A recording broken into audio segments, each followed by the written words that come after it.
Hi guys, how's it going? Welcome back to the show called React Channel. Today we're reacting to TikTok dating advice. I hear TikTok dating advice is really good. Foolproof even. I guess we'll be testing that. It's the craziest first date hack that no one is talking about. It's a complete secret and I invented it. You're gonna get one of these. It's like a small sample perfume or cologne. When you go on that first date, you're going to secretly and progressively spray them with that cologne or perfume.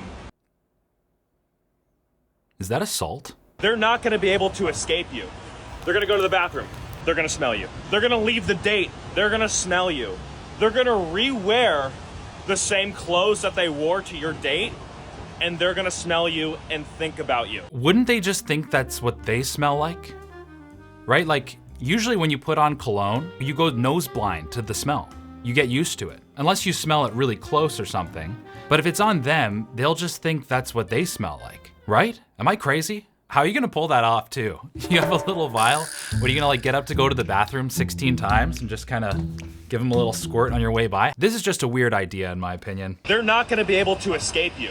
Yeah, but they're going to want to. If she's going out, it's a deal breaker for me. Huge red flag. Same That for me, it's a deal breaker. I totally agree. Why Like, is that a deal breaker? Would you be okay with your long-term monogamous partner going to a nightclub, bar, or party type environment where throughout the course of the night he's going to get approached, flirted with, and sexually pursued by numerous attractive women, some of which are more attractive than you and could potentially be a better partner than you, and these women are buying him drinks, getting him drunk, and enthusiastically want to sleep with him that night and steal him away from you? That's not That's necessarily great. what That's a great- happens on a night. Might be a hot take, but I kind of agree with him. I think nightclub culture is just hookup culture. Now, what is going out? What do you mean by going out? I'm not a big club guy. If you're dating somebody and they are going to a nightclub regularly while they're in a monogamous relationship with you, that would absolutely make me uncomfortable. But at the same time, I really just don't get nightclub culture. I just don't find it fun. I think there are better ways to dance, there are better ways to drink, and there are better ways to socialize. And those are the three things that you do at a nightclub.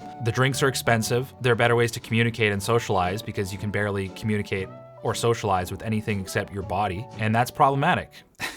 Imagine he plans a date for you and he's been so excited about it all week. Instead of being overly enthusiastic about the date, you would say something like, I'm not sure if I'm in the mood today. Let's just see how the day goes. This creates uncertainty and this slight disappointment. It's leaving him unsure if this date is even going to happen. Then, later in the day, pull out your phone and text him, actually, baby, I'm looking forward to tonight.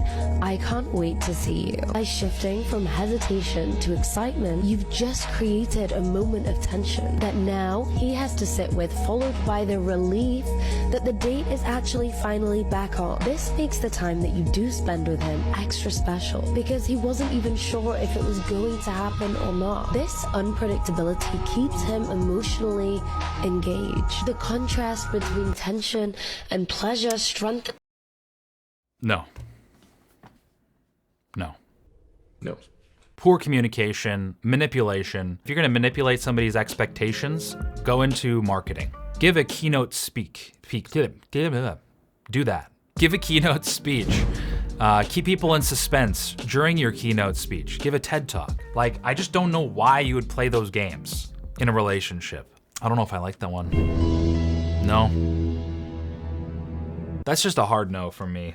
Some women have been single for so long they don't date anymore. They grant you access to their peaceful little empire like a reluctant queen handing you a visitor's badge. You think you're gonna be her boyfriend? Bro, she's sleeping diagonally in her bed for 3 years. She's not giving up that territory because you opened the door and paid for a coffee. Her vibe is, I love the idea of you, but your physical presence is kind of ruining my aesthetic. You plan a cute date. She's thinking that sounds nice, but also I could stay home, deep clean my apartment, do a 12-step skincare routine, order sushi, and not have to listen to a man breathe. You're not part of the itinerary, Jonathan. Jonathan.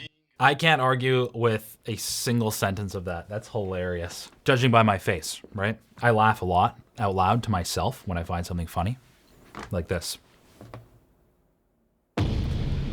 Nothing to say, no comments. Pretty funny. Listen, I date men that are worth over $50 million. This is off to a great start. She dates men that are worth over $50 million. I ask them, sometimes on the first date, but definitely by the second date, to give me a gift. Now, I'm not going to tell them what to gift me because I want to see how generous they are. I have, like, literally standards and, like, ways that I conduct myself. So if you, as a man who is worth $50 million, generating millions of dollars, a lot of them are worth hundreds of millions of dollars because of their businesses, and I get everything that I want. They give me everything that I want and beyond. What are you for? What's this whole rigmarole? Are you just here to like collect a paycheck? What's going on here? What do you have to offer? What's the point of dating you? What is this? Just doesn't make any sense to me. What do the comments say on this? High net worth individual here. We 100% view the relationship you're describing as transactional. And when we pay money, you are our asset. We don't give away power. That, however, is reserved for high value assets only. I can confidently say this is not you. It just sounds so entitled and so spoiled, and transactional is a great way to put it. Who would want to be around somebody who thinks like this, right? Like, what's the point? This is exhausting. This is a lot more mentally taxing than I thought it was gonna be. Like, I'm kind of tired now. All right, it's a different day. I had to go. Last time I did this was yesterday, and it was the evening, and I was just really brain dead. So I'm really happy now that I have summoned all of my brain cells. I have recruited them to the front of my prefrontal cortex in order to engage with meaningful TikTok content. And here we go. Women, they have conditional loyalty. They're not out here to really try to build with you anymore, at least at this point. They're not trying to build with you, bro.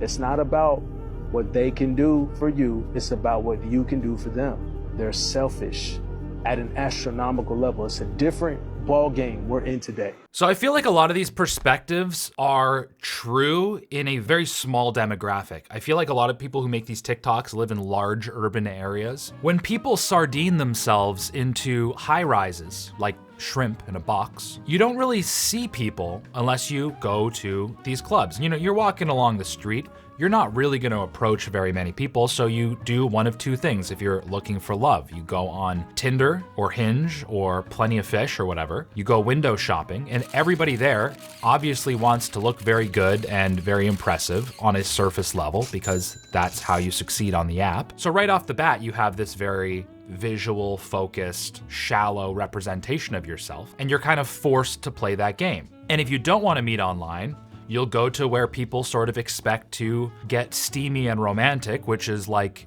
nightclubs, which is all about that as well. It is a very strange time we're living in, and I don't think it's gonna last very long. This way of doing things, this way of looking for a partner is bizarre. So within that context, it's very understandable that you'd start scrolling TikTok, see a video like this and be like, yeah, that's the truth. That is women these days. It is some women these days, it is some people these days, but it's not the vast majority of people, in my opinion. So don't date down, guys. We want to kind of date someone on our level. Stop eating that.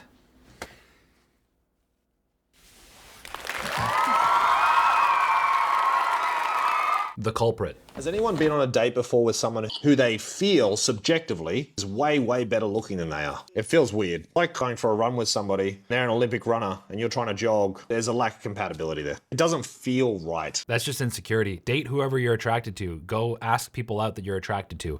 Have no fear. Do what you want to do. If you're rejected, whatever. You don't have to analyze the bone structure of the person sitting across the table from you and wondering how you rank against their beauty. That's psychopathic. I feel like the black pill has really rotted people's brains. All throughout history, you've had people of varying levels of attractiveness be together and people wonder, man, how did he pull her? Or the other way around, how did she pull him? Just because there's a pattern doesn't mean that you can't step outside of that pattern and be the exception. Most people are very hyper-cerebralizing, overanalyzing, and all it is fear. Danger! If you did not care about the consequences whatsoever, how would you act differently? If you weren't scared of being rejected, how would you act differently? Approach people you're attracted to. I'm just gonna say the quiet part out loud. Most men are mind-numbingly boring. Stop wasting your time with them for that one reason. I beg you. Your friends, probably some of them didn't get married and they're probably living their best life. Meanwhile, so many people gave up those friendships for a man named Brandon whose biggest hobby is catching fish. And he doesn't even like you to join him on that hobby. Maybe there's a reason why Brandon doesn't want you on the fishing trips. It just sounds like this person is talking about somebody very specific in her life, or somebody who was a part of her life. God forbid somebody who's still a part of her life. The funny thing is, she actually is speaking like the most boring person in the world. The way she's not even like moving her face when she speaks. A lot of people are super boring. A great portion of the population is very low functioning. Not very smart people. There's not a lot going on upstairs. I think a lot of people like to believe that they are super high IQ and the people around them are all dumb, yet they associate with dumb people. It's like there is a 95% chance, 99% chance that you are of basically the exact same intelligence as the people that you hang out with, especially the people that you choose as a partner. It's just some people have an ego about it and other people don't. If I can give everyone one piece of advice right now, it would be to stop listening to dating advice on TikTok. Oh, preach. Thank you. Holy smokes, thank you. You realistically cannot group every single guy and every single girl under one umbrella and say that if this person doesn't do this, they don't like you. Every single person that you come across in your dating life and every single person in the world has their own set of trauma, learned behaviors, and personal reasons behind why they act the way that they do. So generalizing and making statements like every guy will do this if he likes you, or if she doesn't say this or do this, she doesn't like you, that doesn't apply to everyone. Yeah, I couldn't have said it better myself. People are making themselves so dumb. There's so much information, it's meaningless now. We can't think for ourselves anymore. And a lot of the time, you don't even need to think. Just do. It's so simple. It's super easy if you just make yourself stupid. Just shut your brain off. Stop listening to TikTok. Don't listen to me, even. I don't know anything. So just live your life and do your thing. Happy to be back on this channel. We are starting the weekly series again. So this was episode 1 of the rest of my life. I wouldn't go that far, but for a very long time. We're gonna just get this machine going because I actually really like doing React content, answering your questions and stuff like that. This channel is sort of where I have the fun. So if you wouldn't mind, leave a comment saying anything you want really, and like the video, because then the algorithm will go to the moon and this video will overtake the main channel as the new GOAT, the new good one, the best one channel.